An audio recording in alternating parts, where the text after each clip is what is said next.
The doors are locking, the vault is empty. While the world was sleeping, the most important market on the planet just broke. This is not a drill. This is not a conspiracy theory. This is the mathematical certainty that has finally collided with a physical reality. I'm your host, and you are watching Analysis with AG. Today is Wednesday evening, February 25th, 2026. What we witnessed today in the silver market will be studied by financial historians for decades. It was the day the mask slipped. It was the day the algorithm failed. It was the day the paper world realized it no longer owns the physical world. We are going to go through this carefully and methodically. I have the data, I have the logs, and I have the evidence. We're going to separate what is confirmed from what is alleged, but more importantly, we're going to look at the why and the how. Because if you understand the mechanics of what happened today, you will understand why the next 48 hours are the most dangerous window in the history of precious metals trading. Let's start with the price action, because the numbers are screaming. Silver didn't just move today, it exploded. It opened the Asian session with a purpose. By 2:23 a.m. Eastern, we were already looking at $90.71. That was a 3% gap up while the Western world was in bed. By the time the New York morning session hit, the momentum was unstoppable. At 9:35 a.m., silver was trading at $90.96. By the afternoon, JM bullion recorded an intraday high of $91.83. CNBC's real-time tickers were flashing red, showing a day range that started at 86.50 and ended above 91. Look at the context. Exactly 1 year ago today, silver was $31.74. If you had the courage to ignore the pundits and hold physical metal, you are looking at a 186% gain in 12 months. Silver has nearly tripled in a year. While the S&P 500 crawled up 8% and Bitcoin managed 35%, silver has been the undisputed king of assets. But it's the last 5 days that should terrify the shorts. Last Friday, we were at $80. By Monday, we gapped to 84. Yesterday, we consolidated at 87. Today, we blew through 91. That is a 13% move in 3 trading sessions on a commodity that was already up 200% on the year. That is not normal market behavior. That is a vertical takeoff. That is a market trying to tell you that the physical supply is gone. But then at 12:15 p.m. Central Time, the lights went out. The CME group, the heart of the global metals pricing mechanism, halted everything. Gold, silver, copper, platinum, palladium frozen. The GlobeX platform went dark. The exchange cited technical issues. No elaboration, no details, just a status page that read, "Investigating." For 90 minutes, the world was blind. Think about what that means in practice. If you're a mining company trying to hedge your production, you were locked out. If you're a bullion bank managing a delivery book, you were flying blind. If you are a market maker providing liquidity, you are unable to manage your risk. For 90 minutes, the primary price discovery mechanism for the world's most essential industrial and monetary metals simply ceased to exist.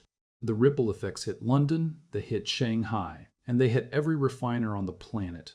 This wasn't a minor glitch. This was a cardiac arrest in the global financial infrastructure. And the timing? The timing is what makes this revelatory. We're exactly 36 hours away from March 1st, Notice Day. If you know the history of this market, your blood should be running cold right now. The last time the CME halted metals trading like this was November of 2025. That halt lasted 10 hours. They blamed a cooling system failure in Illinois. They called it human error. But look at what happened next. Silver was at $53 before that halt. Within 60 days of that technical issue, silver went on a parabolic run to $121. The November halt occurred on First Notice Day. Today's halt occurs 36 hours before First Notice Day. Is this a coincidence? Or is this the system's way of hitting the emergency brake when the physical delivery demands exceed the available metal in the vaults? The algorithm wants to bury this video because I am going to talk about the vault data that the mainstream media won't touch. We need to beat that algorithm. If you want the truth about the silver market to reach the public, hit the like button right now and leave a comment saying silver. It matters. It's how we fight the narrative.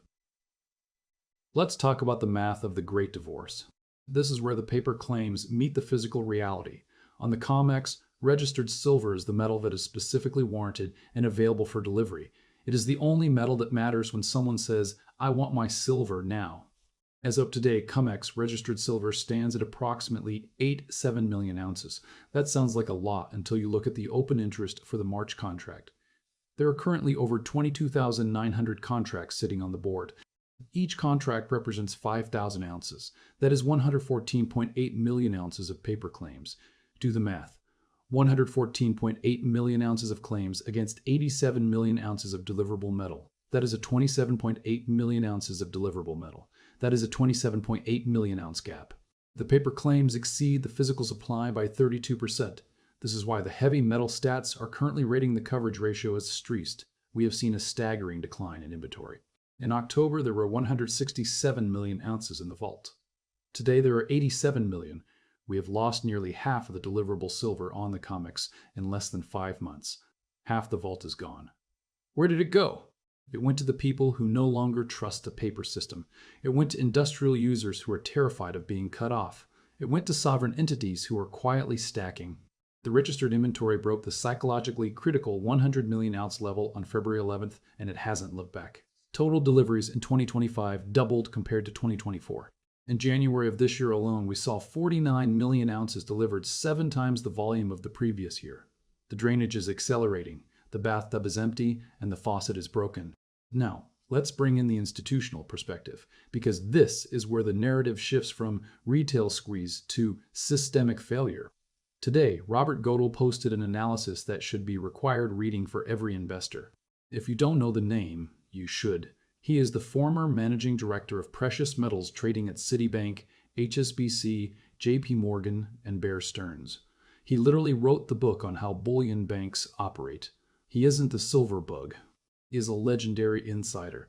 His assessment of today's move to $91 was not one of panic, but of constructive calm. He noted that this rally is actually healthier than the spike to $121 we saw in January. Why? Because the market is less crowded. In January, the market was bloated with leveraged speculators. When the margin hikes hit, they were wiped out. But today, the volume is lower, the leverage is reduced, and yet the price is still screaming higher. This tells go holiday Kolish, and it should tell you that this move is being driven by physical demand, not paper speculation. He pointed out that the March to May roll has been orderly, but he highlighted a critical takeaway. The foundation for a sustained move higher is strengthening. When a man managed the arbitrage books for the world's largest bank says the foundation is strengthening at $91, you pay attention. It means the structural argument for silver has finally penetrated the institutional consensus. The big money is realizing that the deficit is real. Let's talk about that deficit. The Silver Institute has confirmed that 2026 is the 6th consecutive year of structural silver supply deficits. For 6 years, the world has consumed more silver than it has mined or recycled. The cumulative shortfall is now over 800 million ounces. This isn't a temporary blip. This is the total breakdown of the supply-demand balance. On the demand side, you have the green energy juggernaut. Silver paste now represents 30% of the cost of a solar cell. In 2025, solar installations consumed 230 million ounces. Every electric vehicle on the road uses up to 2 ounces of silver. Every 5G tower, every satellite, every high-end medical device requires silver. We are electrifying the global economy, and silver is the indispensable conductor. There is no substitute. You cannot build a modern world without this metal. On the supply side, the news is even worse. 70% of silver is produced as a byproduct of mining for copper, zinc, and lead. That means even if silver goes to $200 an ounce, the silver miner can't just turn on the tap. They have to wait for the copper and lead markets to justify more mining. It takes 7 to 10 years to bring a new mine online. The supply response is years away, but the demand is happening right now. And then there is Shanghai. This is the part the Western media ignores. In Shanghai, physical silver is trading at a $7 to $8 premium over the Comex paper price. That is an 11% premium. Why would anyone pay 11% more in China if they could just buy it on the Comex? The answer is simple, because in Shanghai, you can actually get the metal. The persistent premium tells you that the physical market in the East has already divorced the paper market in the West. The Shanghai Futures Exchange has mandated that all non-hedge positions be closed by February 28th. Their inventories are at 9-year lows. They are literally running out of silver. Look at the lease rates in London. They are spiking to 35% and 40%. For the uninitiated, a lease rate is what it costs to borrow silver. When it costs 40% a year just to borrow a bar of silver, it means there is no silver available to borrow. It means the physical market is tight to the point of snapping. This is the data versus narrative battle. The narrative says technical glitch. The data says systemic shortage. The narrative says inflation is cooling. The data says the national debt is hitting $39 trillion and the dollar is losing its status as the world's reserve currency. Let's look at the macro catalyst that fired today. First, we have the tariff situation. The Supreme Court just struck down the Liberation Day tariffs, creating a $160 billion hole in the fiscal budget. Trump responded by invoking Section 122 of the Trade Act of 1974, imposing a 15% blanket import surcharge. This is a constitutional crisis in the making. It creates massive uncertainty for the US dollar. And what does capital do when the dollar is under threat? It flees into hard assets. It flees into gold and silver. Last night, we saw the longest State of the Union address in history. 1 hour and 48 minutes of protectionist rhetoric. There was no mention of the national debt. There was no mention of fiscal restraint. Instead, we heard suggestions that tariffs could replace the entire income tax system. Whether you agree with the policy or not, the market's reaction was clear: a flight to safety. Gold traded up to $5,229. The gold-silver ratio compressed to 57. 18 months ago, that ratio was over 80. This compression is a classic signal of a late-stage bull market acceleration. JP Morgan knows it. They just raised their gold price target to $6,300. Goldman Sachs is at $5,400. Bank of America is at $6,000. Every major bank on the planet is now publicly forecasting a massive move in gold. And if gold goes to $6,000 and the ratio continues to compress toward 40, what does that mean for silver? I'll let you do the math, but the number starts with a 2 and has 3 digits. Now, let's look at the mining stocks. This is where the real leverage lives. First Majestic, ticker AG, just hit a new all-time high, $30.26. 1 year ago, it was $5. That is a 413% gain. Their revenue is up 169% year over year. Why? Because they are producing silver at an all-in sustaining cost of around $11 to $13 an ounce, and they are selling it for $91. The profit margins are historic. Pan American Silver just reported nearly $1 billion in net earnings for 2025. They raised their dividend. They are swimming in cash. Hecla Mining is reporting record revenues. And yet, the street analysts are still using models that assume silver stays between $25 and $50. The analysts haven't updated their spreadsheets to reflect the $91 reality. When they do, the earnings revisions will be explosive. We are looking at a sector that is fundamentally mispriced relative to the underlying commodity. But I have to give you the honest bear case, because that is my job. I am not here to pump your bags, I am here to tell you the truth. First, the CME halt might actually be a technical issue. Servers crash, software fails, it happens. We cannot prove causation, only correlation. If you bet everything on a conspiracy that turns out to be a server reboot, you will lose. Second, the delivery pressure is lower than it was in early February. We went from 85,000 contracts down to 22,000. Most traders have rolled their positions to May. This suggests that the immediate threat of a Comex default might be overstated. Robert Goddard himself said the roll has been orderly. If the remaining 22,000 contracts also roll or settle in cash, the squeeze might be delayed. Third, the volatility is insane. Silver has a 100% implied volatility right now. That means it can drop 40% just as fast as it can rise 40%. We saw it in January when it went from 121 to 64 in a week. If you are playing with high leverage in this environment, you are gambling, not investing. Fourth, a global recession would crush industrial demand. If the solar industry slows down or the EV market craters, that 800 million ounce deficit could shrink. And fifth, the Chinese government could decide to release their strategic stockpiles to cool the market. They have done it before, and they could do it again. But even with those risks, the structural reality remains. You cannot mine silver out of a computer screen. You cannot print silver out of a central bank. You cannot settle in cash the silver needed for a solar panel. The physical world is reasserting its dominance over the financial world. We are entering the Great Divorce. The paper price in the Comex is becoming increasingly irrelevant to the price you have to pay to get an actual ounce of silver in your hand. In Shanghai, they already know this. In London, the lease rates confirm it. In the Comex vaults, the declining inventory proves it. The next 48 hours are critical. February 27th is notice day. This is the day when the longs have to put up the money and the shorts have to show the metal. If the shorts don't have the metal, they have to buy it back at any price, or they have to convince the longs to take cash. But in a world where the dollar is melting and inflation is rampant, who wants cash? They want the metal. The CME halt today was a warning. It was the system screaming that it can't handle the pressure. Whether it was a technical glitch or a deliberate circuit breaker, the result is the same. The market is broken. The price discovery mechanism is failing.